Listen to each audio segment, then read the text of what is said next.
ကိုရအားလုံးပဲမင်္ဂလာပါ The British Derby ကနေပြန်လည်ကြိုဆိုလိုက်ပါတယ်ဒီရာသီအိမ်ကွင်းအရန်ကောင်းတဲ့ Newcastle ကာရာဘောင်းမှာမန်စီးတီးကို Newcastle အိမ်ကွင်းမှာလက်ခံစားသွားဖို့ရှိပါတယ်2024-25ရဲ့ဒီကာရာဘောင်းချန်ပီယံဖြစ်ခဲ့တဲ့ Newcastle ဒီရာသီမှာဘာတွေလုပ်ပြသွားနိုင်မလဲဆိုတော့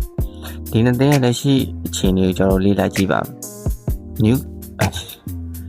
Newcastle ကကာရာဘောင်းမှာဖူးအောင်2-1နဲ့နိုင်ပြီးတော့ဒီပွဲကိုရောက်လာတယ်အင်္ဂလန်ပရီးမီးယားလိမှာတော့ရမှတ်32မှတ်နဲ့အမှတ်ပေးရရဲ့အဆင့်6ပါပြီးတော့ဒါချန်ပီယံလိဝင်ခွင့်တနေရာစားအတွက်တိုက်ပွဲဝင်နေတာဒီရာသီ Newcastle ရဲ့အဓိကအားသာချက်ကတော့သူတို့အိမ်ကွင်းအရန်ကောင်းတာဒါအားလုံးလည်းသိတယ်အိမ်ကွင်းမှာ7ပွဲကစားထားပြီးတော့9ပွဲနိုင်2ပွဲတည်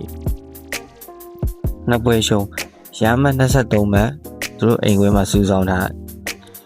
နောက်ဆုံး3ပွဲဆက်ကိုလည်းအိမ်ကွင်းမှာကစားထားပြီးတော့အိမ်ကွင်း2ပွဲနိုင်1ပွဲတည်အိမ်ပွဲစဉ်တွေမှာဆိုလည်းနောက်ဆုံးမိနစ်ထိခက်ခဲပြန်ပြီးတော့နောက်ကနေလိုက်ကစားထားတဲ့ပွဲမျိုးတွေလည်းပါတယ်ပေါ့နော်Newcastle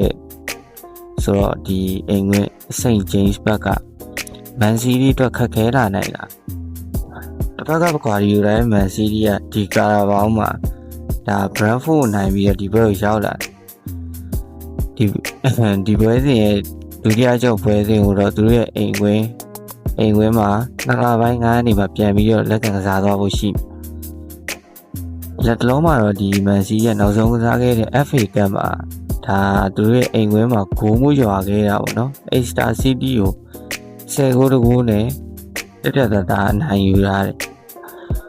အဲ့ဒီပွဲစဉ်မှာသူတို့ကစားသမားတဲ့စီမန်ညိုဂိုးသွင်းတယ်လူငယ်တွေဂိုးသွင်းတယ်ဒါပေမဲ့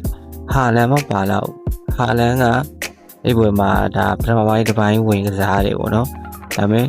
ဂိုးမသွင်းနိုင်ခဲ့ဘူး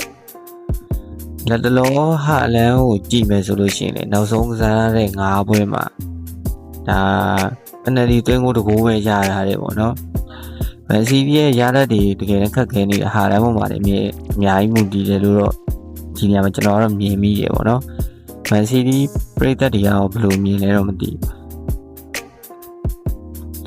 ခွာယူရနောက်တန်းနေလို့လူမရှိတာတို့ရနေတာတို့တွေပြောနေပေမဲ့ဒါတရေ3ပွဲသက်ကြခဲ့တာပရီးမီးယားလိမှာဆိုရရှုံးခဲ့တာတော့မဟုတ်ဘူးဆိုတော့နောက်တန်းပြဿနာအရင်မကြီးသေးဘူးလို့တော့ဒီနေရာမှာကျွန်တော်မြင်မိရပေါ့နော်ဟာတန်းလက်လောကိုပေါ့ပြောင်းနေတာဒါမှစီးတီးကိုပြဿနာဖြစ်စေတာတို့ပဲပြောရမှာပါစီးတီးကဒီပွဲပြီးလို့ရှိရင်လည်းဒါမန်ချက်စတာဒါပြီးမန်ယူကွင်းမှာတော့ကန်အောင်ပဲတလောဒါပွဲချက်တယ်ရောက်နေတယ်လို့ပဲပြောရ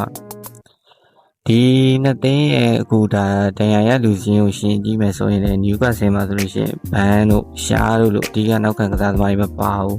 မန်စီးတီးမှာလည်းဒါ John Stone, Ruby Diaz, Gvardiol စတဲ့ကစားသမားတွေမပါလာနိုင်ဘူးဆိုတော့ကစားသမားအသစ်တွေအားဖြည့်ရပြီးတော့တိုက်စစ်မြင့်လာမယ်ဒီမန်စီးတီးဒါမဟုတ်လို့ရှိရင်အိမ်ကွင်းဆိုဒါရှုပ်လို့မရတယ်Newcastle ပဲလားညီကိုတွေဘာကိုရေးချင်ပါလဲတော့မသိဘယ်လိုမြင်လဲမသိဘူးဗျတွေးမြင်လေးဝင်ရေးပေးသွားကြပါဦး